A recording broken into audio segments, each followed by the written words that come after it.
Welcome to the Independent Learner Podcast. Here we talk honestly about what it means to raise curious, confident learners outside conventional school. Brought to you by Mosaic, we share real conversations, practical ideas, and honest stories from people living learner-led lives every day. Let's dive in.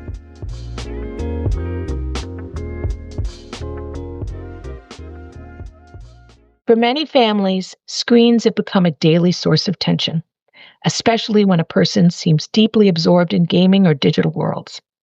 It can raise real questions. Is this learning? Is this connection?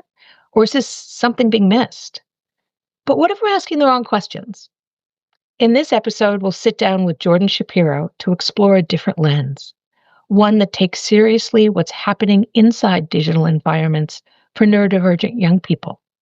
From complex problem solving and strategy to storytelling, collaboration, and identity building, these spaces often offer something that's harder to find elsewhere: autonomy, focus, and a sense of belonging. This is a conversation about seeing more clearly, without dismissing the very real concerns around balance, boundaries, and well-being.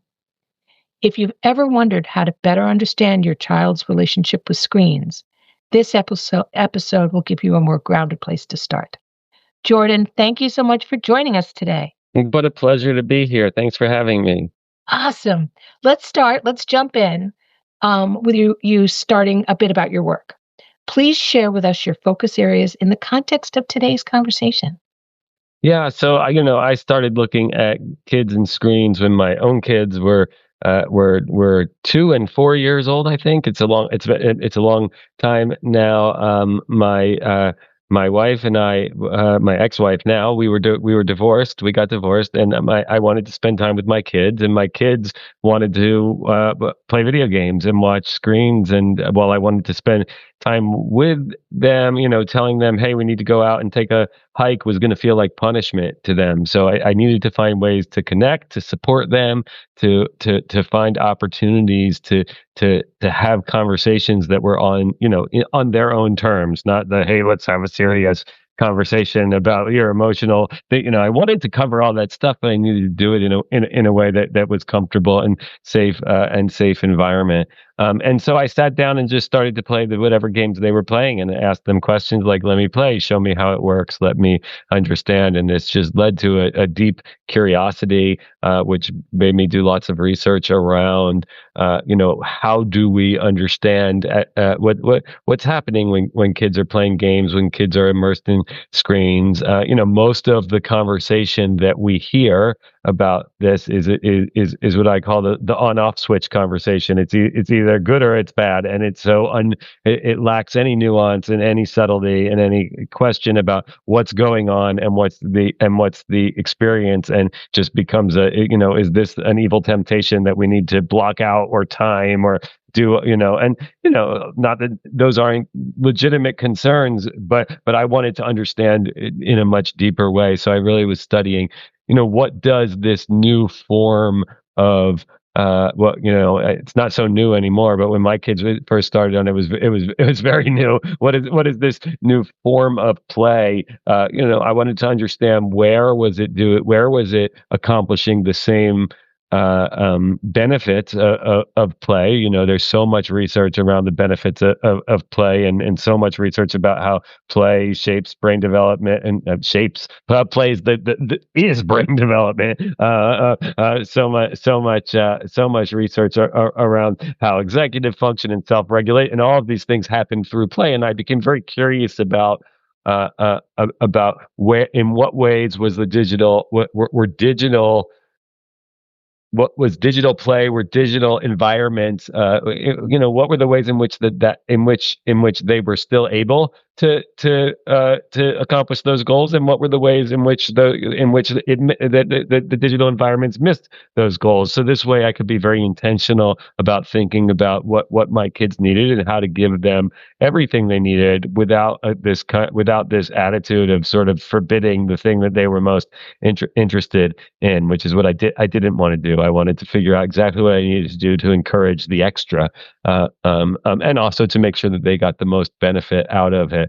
This led me to lots and lots of research and eventually fellowships and other jobs and a book, The New Childhood, which is all about sort of trying to reimagine or describe childhood. Most of the ways we think about the ideal childhood, and most of the messaging we're given about the ideal childhood. And when I say messaging, I mean, when you watch a movie, when you see a pharmaceutical commercial and people are running down the beach, right, with what's supposed to look like the beautiful, happy life. Most of this is an image of childhood that is fixed in a very uh, particular time and economic model and technological model, and only happened once, and that time is the 1950s. We sort of still have that Leave It to Beaver image of this is perfect childhood, and this became really clear to me that how could we be saying this childhood that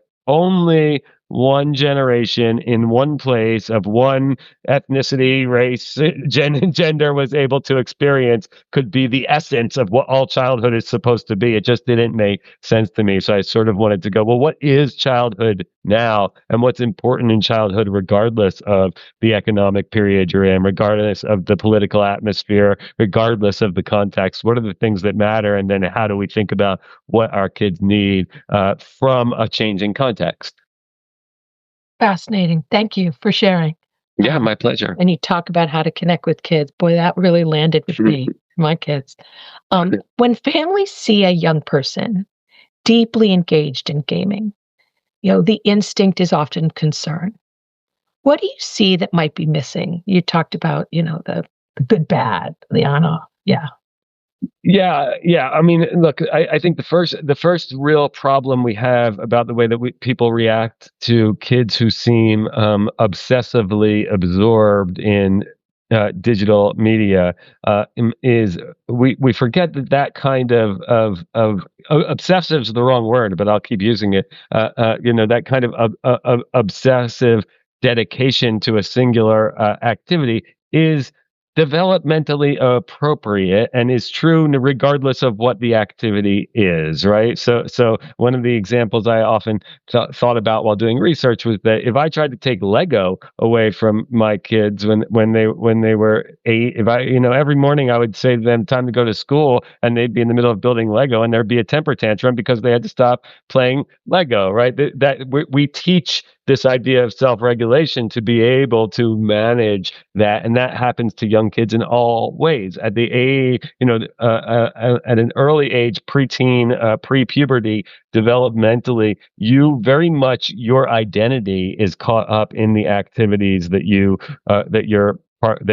participating in any given moment, right? You don't feel these as something I'm participating in. You feel these as something that I am, right? This is why play therapy works so well, right? Because when psychologists have kids play, they're actually acting out themselves. They see those toys, they experience those toys as part of themselves. They experience those toys as not as this is an imaginary voice that I have that I'm acting out, as this is my voice acting out. And so when you do, anytime a kid is absorbed with something, realize that is who they are, right? That is their entire experience of themselves, and it is absolutely our job to teach them to no longer experience themselves through singular activities. That's part of self-regulation. That's part of executive function. That's part of growth. But the mistake that I think many people make is that they blame the activity for that, right? We're trying to teach a developmental skill as caretakers, as teachers, as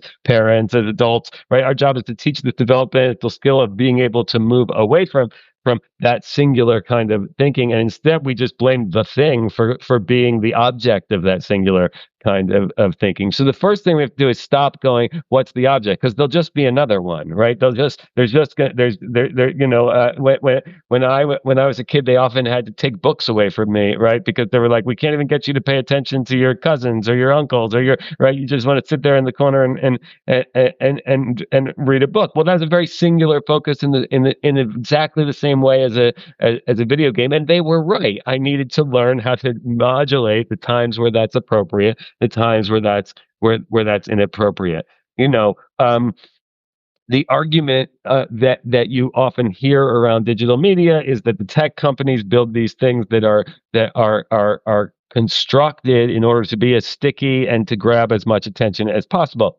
Absolutely true. I'm not. I have no argument against that. But regardless, our job as parents is not to go, oh, that makes this thing bad, right? There's no world in which your children are not going to be interacting with a screen in their adult life, right? So what we actually have to do is teach the skills to manage the screens. And so while the screens and the video games and some of the things that we are as a global human community allowing tech companies to build into products for our kids are to me shocking. Why have we not intervened and been like, no, you can't. You can't manipulate children's attention in the way that you're doing. Absolutely, some of that needs to happen. But our role as parents isn't to lament over the fact that doesn't happen. It's to teach our children how to manage the world as it arrives at them. And so we really need to pay attention to it that way. When we're not with our kids, we can absolutely go be activists for, hey, change the change the regulation around digital media. But with kids, our job is to prepare them to live in the world that they're arriving at, and that it's a challenge. It's certainly a challenge because of many of the problems that everyone.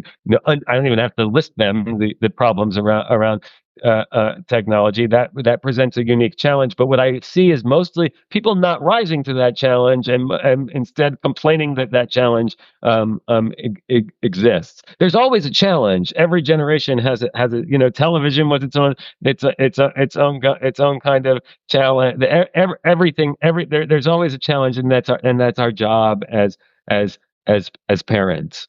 So I would say that when you see a kid who's really absorbed, one, have some empathy, right, and understand that absorption is developmentally appropriate and is about who they are. It's not just. I certainly to adults we watch them playing a game. We're like, it's so superficial, it's so dumb. Why do you care so much about it? And we're right as adults. It is superficial and it is dumb. But to the kids, it's not superficial and dumb. So we have to be really. There needs to be an empathy to accept that. But then on the other hand, we have to understand that our job is that transition and to make sure that transition becomes a skill. Instead of teaching them the skill, we often just hand them down a boundary which doesn't help in the long run in their ability in their ability to build their own boundaries, to build their own to self-regulate. I mean, for lack of a better word, to go. How am I going to learn to stop? Because what you find when kids become older, so much research has been done around this as they become late adolescence, and then super late adolescence, right? Because adolescence is going on longer and longer. But what you find is a lot of anxiety and a lot of depression and a lot of self-loathing around screen use. A lot of people who are often angry at themselves as they become adults for their inability to stop. I'm a college professor. I'm often hearing from my students about how often they have to erase things from their phone just to stop them from looking at their phone. And what I hear, while that, I'm certainly proud of them for making those decisions, but at the other side, what I hear is, well, you shouldn't have to delete an app in order to stop using it, right? Right. I wish someone had done a better job of teaching you how to modulate when you were younger. I certainly don't say that to them, but that's what goes on in my mind. So what I'm saying to parents now is, remember, you're preparing them to be adults who are gonna have Netflix shows that they can binge watch all night, who are gonna still have Instagram, and prepare them with the skills to make their own decisions. I'm very much against the apps that turn off screens for kids, because I think it doesn't teach them anything about how to stop. Other thing I would say to remember is, note that the story I started with was my own son throwing a temper tantrum over Lego. Kids are going to throw temper tantrums and they're going to say no. And you teaching them to stop is when you teach someone to regulate something, when you teach the skills to be able to regulate screen use, what you should expect a lot of failure, right? In fact, you should expect mostly failure. This is not like, oh, I tell them every day and they still don't know how to do it. Yeah, expect that my kids are in their 20s now. Expect decades of them not listening. Probably if you talk to my own mother now, she'd say, Jordan, I still can't get you to do the things that I would like you to do, but that doesn't mean I didn't learn the lessons in order to do what is right for me. And I think we often get so frustrated when we tell our children don't do something and they don't listen. But that's how children are, that's the process. The process is not to make them listen now. The process is to make sure they have the skills to self-modulate when they're adults. Well, I'll have to tell you, as a parent of young adults now, one of whom is a very, very, very avid gamer, what you just said completely lands with me. Um, when families see a young person deeply engaged in gaming, the they're wondering what the learning environment is, right? Yeah. Um, what makes them real learning environments in your view?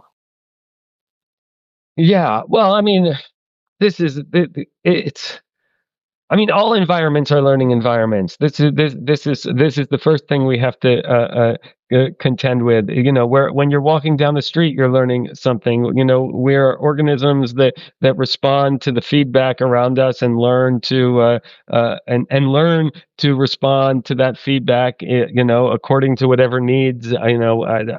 I guess it depends on the situation, how we learn and what we're learning to do. But that's what we do. We take in data from the world around us. We learn how it operates, and we learn how we want to act in response to it. And so, in that sense, everything is a learning environment. One of the things I tried to do in my book, in the childhood, is to talk about some of the real sort of explicit things that we can see, right? That we can see that there's all kinds of as I was talking about before, these sort of early play uh, uh, um, um, social decision making opportunities that are similar to playground learning, right? So you have to navigate the rule, and this is where we get executive function. This is how we get we grow self among younger kids. A growing self regulation is the reason it works so well in play. Is that the goal of play is okay. So if you imagine yourself as a 5-year old, as a 6-year old, all you want to do is have fun, right? The only motivator in life is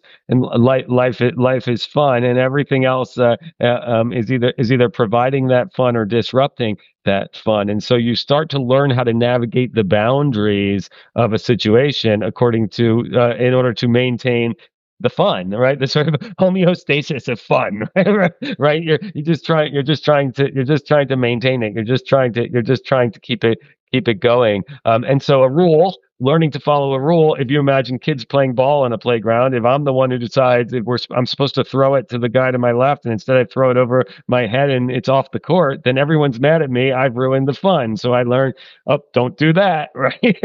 Right. So these kinds of skills are very much happening in digital play, and in very positive ways. There's all kinds of this kind of problem. People will talk about problem solving. Absolutely, tons of problem solving in video games. But ultimately, when we're talking about problem solving, we're talking about something deeper, like what I'm describing here, where how do we manage the rewards or the penalties of the situation in order to maintain whatever our ongoing goals are. And video games are really great for this, actually, because they have very predictable systems. I'm not an expert on neurodivergence, but the little bit that I have read about it is actually that this is often one of the reasons that video games themselves are so sticky to neurodivergent kids, is because they are actually very predictable, right? Right? They're just an algorithmic set of rules. That's all they are, a mathematic algorithmic set of rules, and you can figure, and they're clear, right? When you're playing with your friends, playing ball in the playground, like I described, well, it's not clear. You might have another kid who's so upset because the ball got thrown that suddenly there's an out of proportion battle of wills about and anger and emotions and tears, and someone's feelings are hurt, and that's very hard to navigate. In a video game, it's very simple. You either lose a life and it goes right. You get whatever the animation is, and you get another life, and you can start over, right? And it's always going to be the same every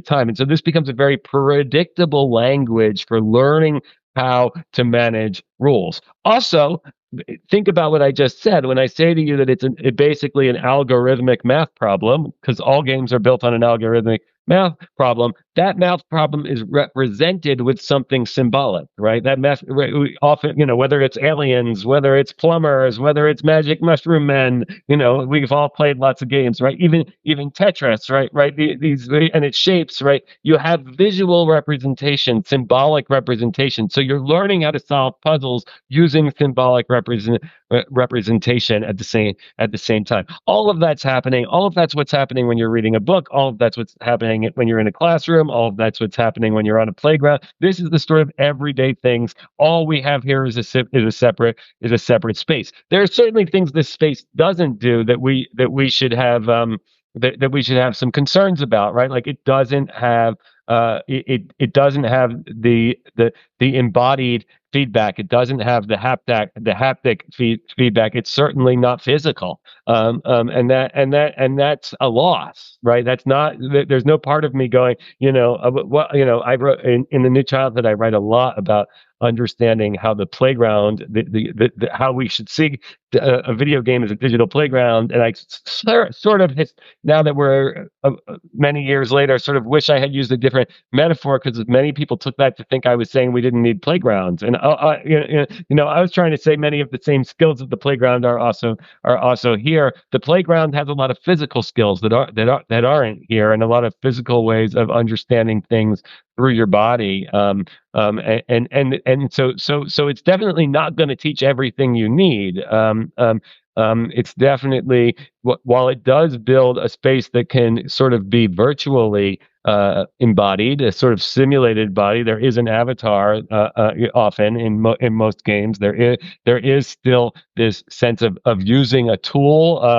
Lev Vygotsky, the famous Russian education psychologist, I guess we would call him, talked a lot about this idea that part of what we're doing is teaching kids how to use tools, how to extend their bodies with tools, and it is absolutely doing that. But it's not doing the same things that you get in a physical embodied space. So the solution to that is this is what I was getting at the very beginning of our conversation, which is we can look at what happens in a screen, in a video game, in a digital playground, and we can go, here's what it does great, right? And here's why we don't have to be afraid of it, right? It's not just a waste of time. It's not just superficial. It's not just sticky. But we shouldn't make us think that there aren't other things and other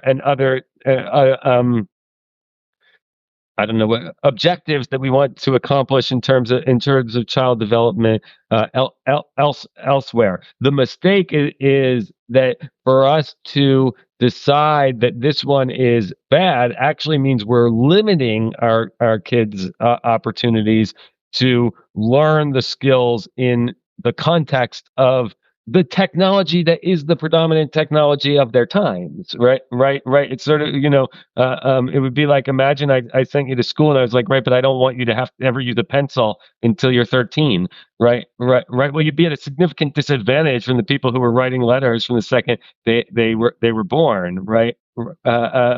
So we have to find out some balance between this because those who are able to articulate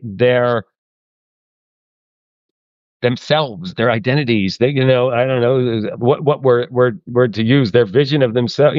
What philosophically, historically would have been the soul, right? Right? Able to really like the essence of who I am. I can express my voice.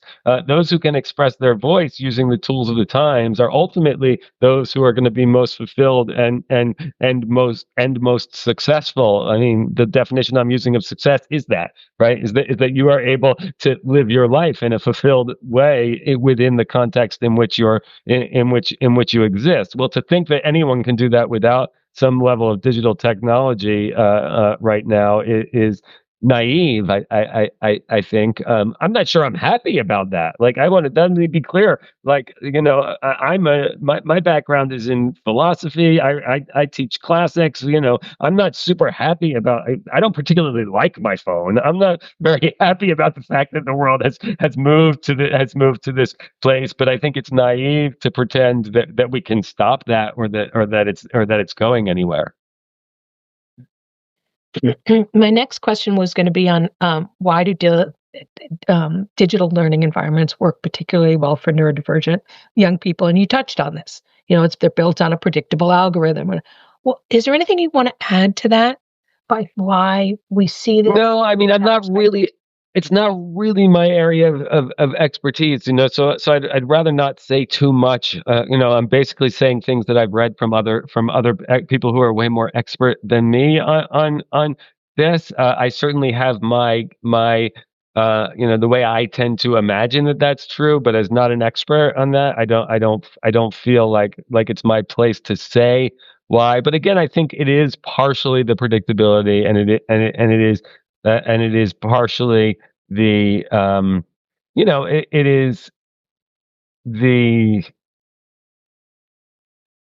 it's no, I think I'll leave it at the predictable, because even the other things I was going to think about, like in terms of when we talk about kids who struggle with social situations, what do we really mean is they struggle with the unpredictability of social situation, right? They're not lacking any ability to love. They're not lacking any ability to imagine others. They're just lacking the ability to predictably infer what the next outcome is. For a parent watching from the outside, right? We're watching our young people Yeah. gaming. What are the signals that something meaningful is happening versus passive consumption and whatever that looks like? Oof. That's a great question. I'm not even sure I know how to answer that question. My first instinct is like, yeah, you don't know. You never really know. I sort of think about historically, you think about all the different times that we've had the curmudgeonly one generation complaining about what their kids are doing. This rock and roll music, how that has no benefit. These the TVs, these trains, these even play itself. Remember that in old in old Christianity, right, idle time is a sin, right? You're not you should be working, right? Kids should be working, right, like this is considered spiritually enlightening, right, historically. That's certainly changed, but I when I was researching new childhood, I found lots of even early newspapers complaining about kids playing in the street because they were being, because it was so sinful. They were bringing this kind of devilish idleness into other people's vision, and that they shouldn't have to see. If you look at all of those, right. I mean, actually, I like that example. I'll keep going on that one, because we've just talked about all the ways in which that play was doing all these things, but it wasn't always able for people to see. This is sort of the trick of child rearing in general. It's what makes the whole thing difficult. It's why there's so many books about it. It's why there's organizations like yours. It's why there's podcasts like this. Is because as parents, we don't understand the world that our children are going to grow into. Right? We understand the world we're in now. We understand the world that we grew out of, but we don't understand the world that they're going to grow into. That's not unique to digital technology. That's not because the technology is moving so fast. That's because that's always been true, right? My grandmother had no idea what my mother was going to experience as an adult, and would be shocked if she were still alive to see what I do right now. It would have seemed so unbelievably impossible. Because of that, we don't really know the skills that they're going to learn. I can make this much more positive, right? Which is to say,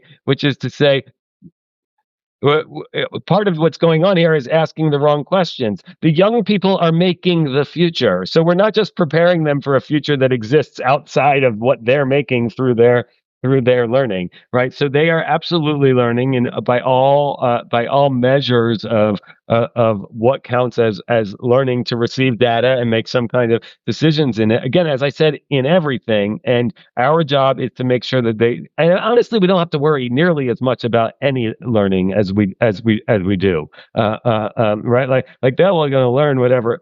Like our job as adults, our job as parents, our job as child rearers, my job as a university educator is not to make sure they learn. They're going to learn. My job is to make sure that they get exposed to the opportunities for learning and discovery that they may not ever see if it weren't for the fact that some adults are going, "Hey, did you know this is a subject? Hey, did you know these books exist? Hey, did you know this game was possible?" Right? Kids are dumb in some ways because they've seen so little, right? They have very little exposure. But then you suddenly hand them something and you go, it's opening a whole new world, and it is our job as adults to open the whole new world for them. They can't find the world on their own. They can certainly make sense of the thing in front of them on their own, but they can't discover. They're not gonna. They don't even know what to look for. It's sort of like you like imagine when my kids were.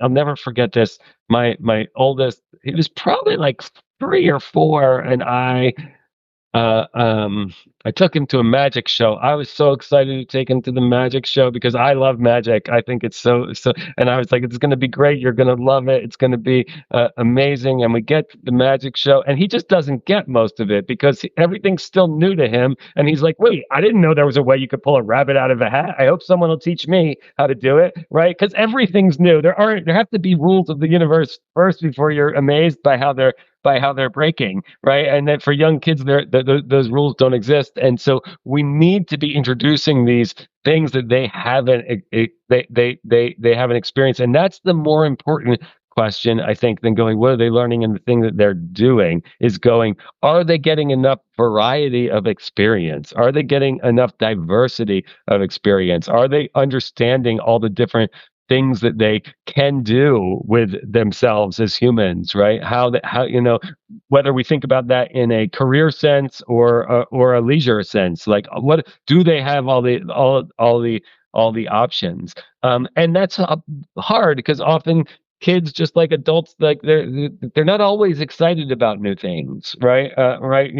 But I like ice skating. Can I just go ice skating every weekend? Well, sometimes as adults we have to go, no, you can't do it every weekend because that's a little too singular, and you need to do something else because you need to see more things. Because yeah, of course you like ice skating. Ice skating's great, but that's only the only reason you think it's your favorite is because you haven't seen all the other choices. Yeah, right. If And all you eat is vanilla ice cream, it's gonna be the best, right? and Mosaic, we talk a lot about how we're all born to learn. We're born that way. Yeah, We're born to be sponges. And yeah, I love how you frame, what our job as caregivers and parents is putting opportunities in front of them. yeah.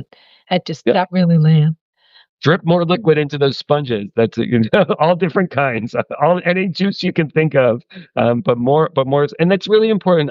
I've said this over and over again. Don't worry about limiting screen time. Worry about requiring reading time and outdoor play time and art time and exploration time. Worry about that. Don't worry about when if they, my rule for my kids was always have as much screen time as you want, as long as you've done all these other things too. Then by all means, I don't care how long you sit with it. But there's only so much screen time you can fit in if there's one of the problems I think that parents often do is we forget we forget that kids need help, right? They need structure they need help structuring their experiences.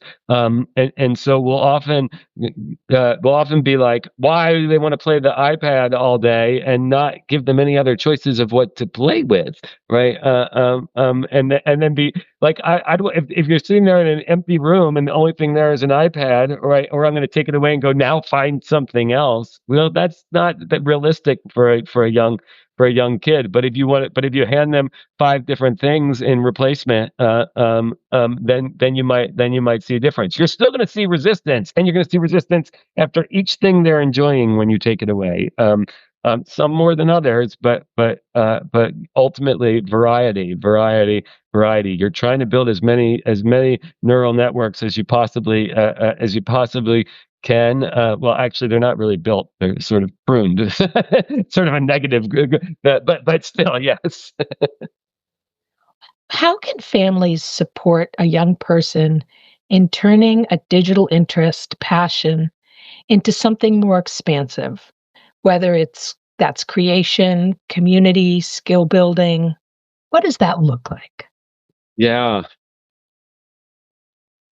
It's a it's a good question. I mean, there is it's going to be really different, of course, with every kid, right? There's lots of there's lots of choices, right? You know, for a kid who's very much into short form video, YouTube, teaching them production. Production is within their means at this point. This is not something where, but like tools. The iPad itself has everything you need to be able to start to make a video, and helping them realize that they can be making what they're experiencing in the same way. And for some kids, that's going to be really exciting and really awesome, and they're going to be able to do it. For others, that's not going to be interesting. That's not going to be interesting at all.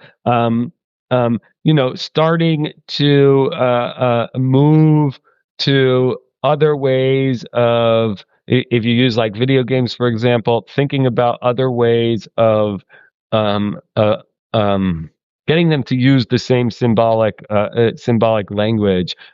So if there's a particular game or a particular set of characters, to get them drawing those characters. Often you hear parents who find it annoying. Oh, all they ever want to draw is just more Minecraft pictures of but that's good. That's their symbolic language, and we don't really, I've always been shocked by the parents who are upset that their kids can't, even when they're drawing, are still thinking about video games, because I'm like, everything that the kids draw, like none of them are great artists, right. They're always just playing with the symbolic reality around them, and so we should be happy about any version that they're doing. I don't know if you're hoping your kid's going to be Picasso at 2, but probably not. Yeah. Let's talk about concerns a bit more, right? Yeah. What are the real risks families should take seriously? What are warning signs? Yeah. Well, I mean, first of all, I think there's real risks around privacy, outside of the warning time and sort of child development. There's real major issues around privacy when it comes to digital technology. And I'm not talking about this in the sort of scare tactics of, like, there's predators out there who might, well, I mean, I'm not I don't want to minimize the fact that exists, but statistically it barely exists, right? Right, like that happens, but very rarely. More, I'm talking about that in general. Remember that all digital life is public, right? All digital life is public, and your kids need to understand that no matter what they're playing, even though it feels very private because it's in their bedroom and in their hand, and very insular, is it is still something that has a public footprint all over the internet. I tell parents of teenagers all the time who are like, "Am I allowed to read their text messages?" I'm like, "Get over that. Like, Mark Zuckerberg's reading their text messages, so you certainly can, right?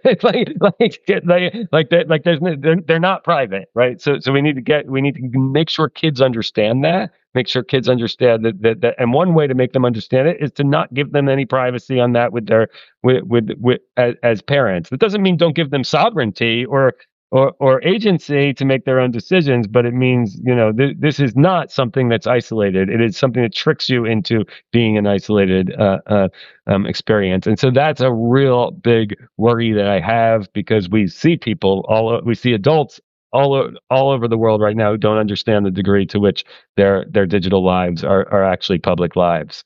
Um, that I in terms of what I think you're pushing at further, which is like, when do we start to go, hey, this is a problematic relationship with digital play? Note that I'm trying to not use the word addiction. I'm calling it a problematic relationship only because it is not a chemical dependency, right? And I think it's problematic to use the same metaphor for both things, right? There might be a psychological dependency, but it's not a chemical. It's not a chemical dependency. Oh, you probably have listeners who are going, but there's so much dopamine. Yeah, but dopamine comes from inside your own brain. It's not a chemical that you put inside yourself.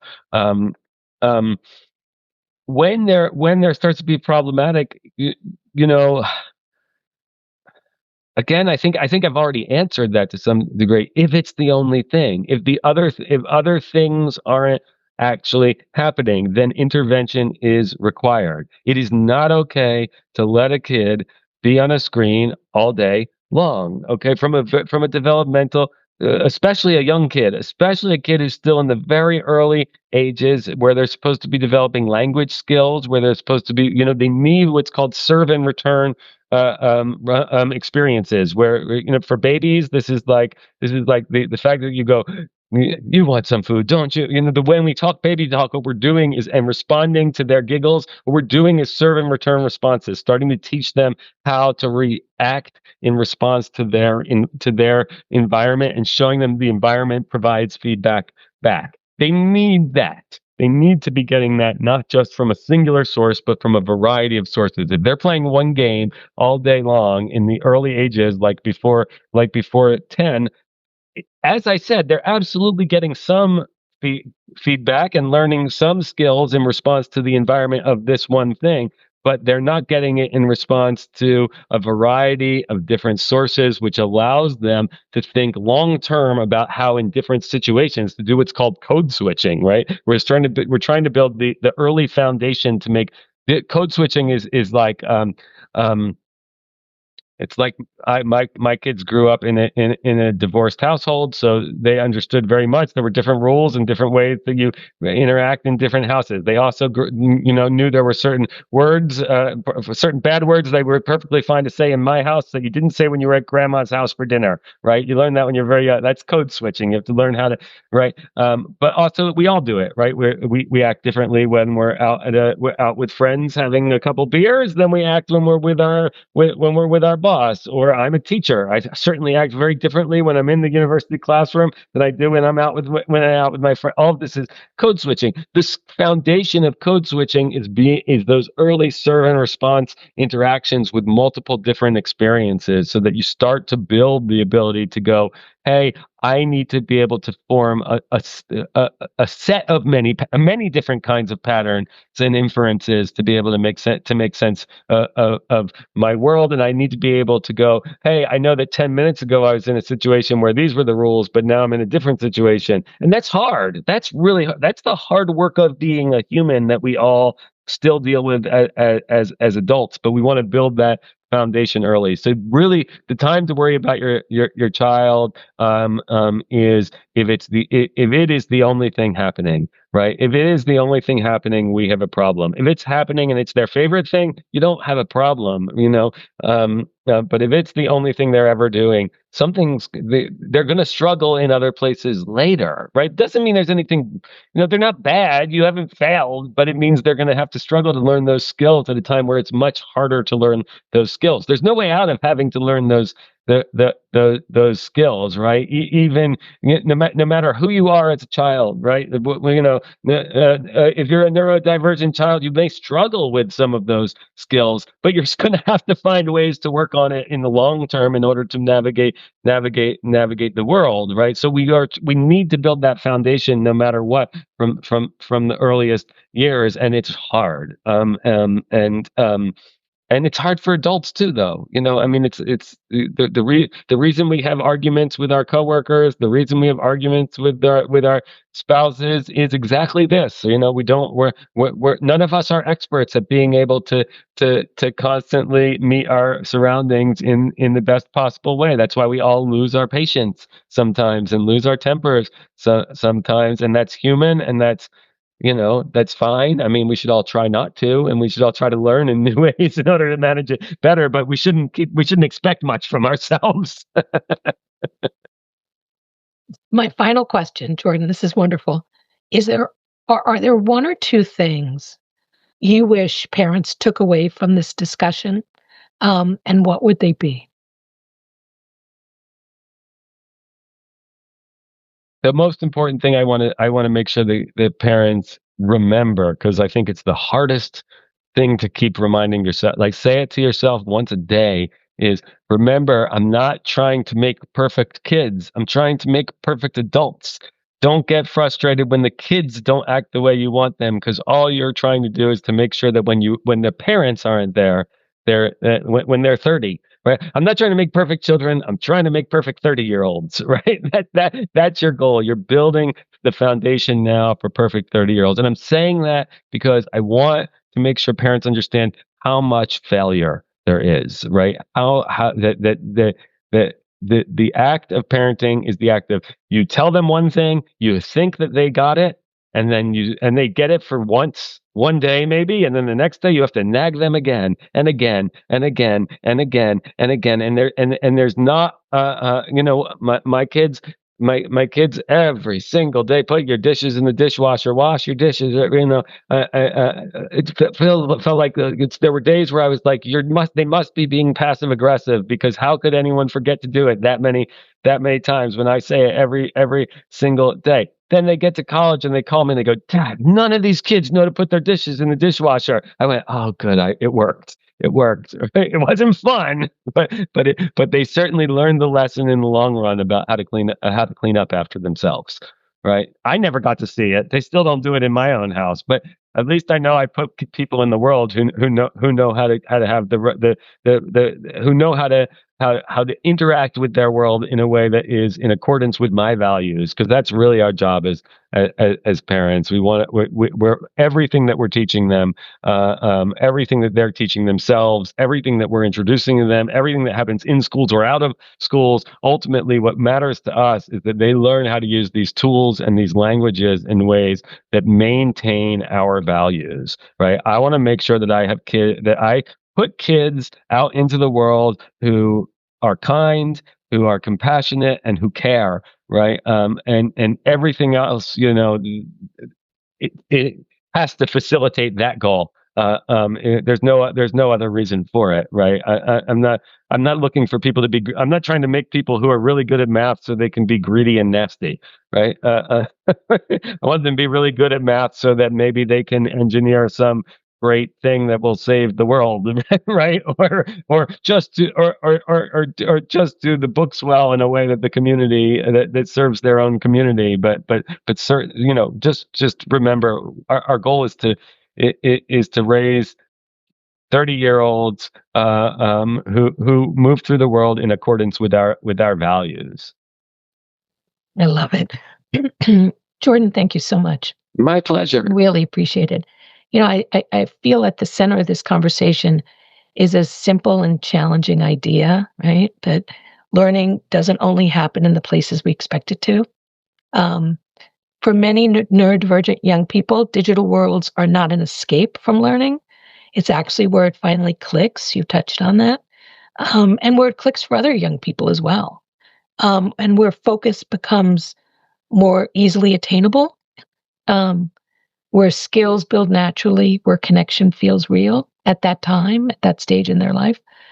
That doesn't remove the need for boundaries, as you talked about, or thoughtful guidance or other choices. We talked a lot about making sure there are a variety of choices available to them.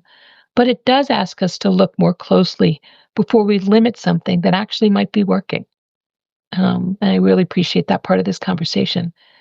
As you leave this discussion, the question isn't just how to manage screen time, it's how to better understand it. Because when we see more clearly what's actually happening, we're in a much stronger position to support it. Thank you for joining us. Thanks for having me. Thank you for spending time with the Independent Learner Podcast. If today sparked new ideas or questions, you're not alone. You can find more conversations and support through the Mosaic Collective at mosaic-collective.org. We're glad you're here.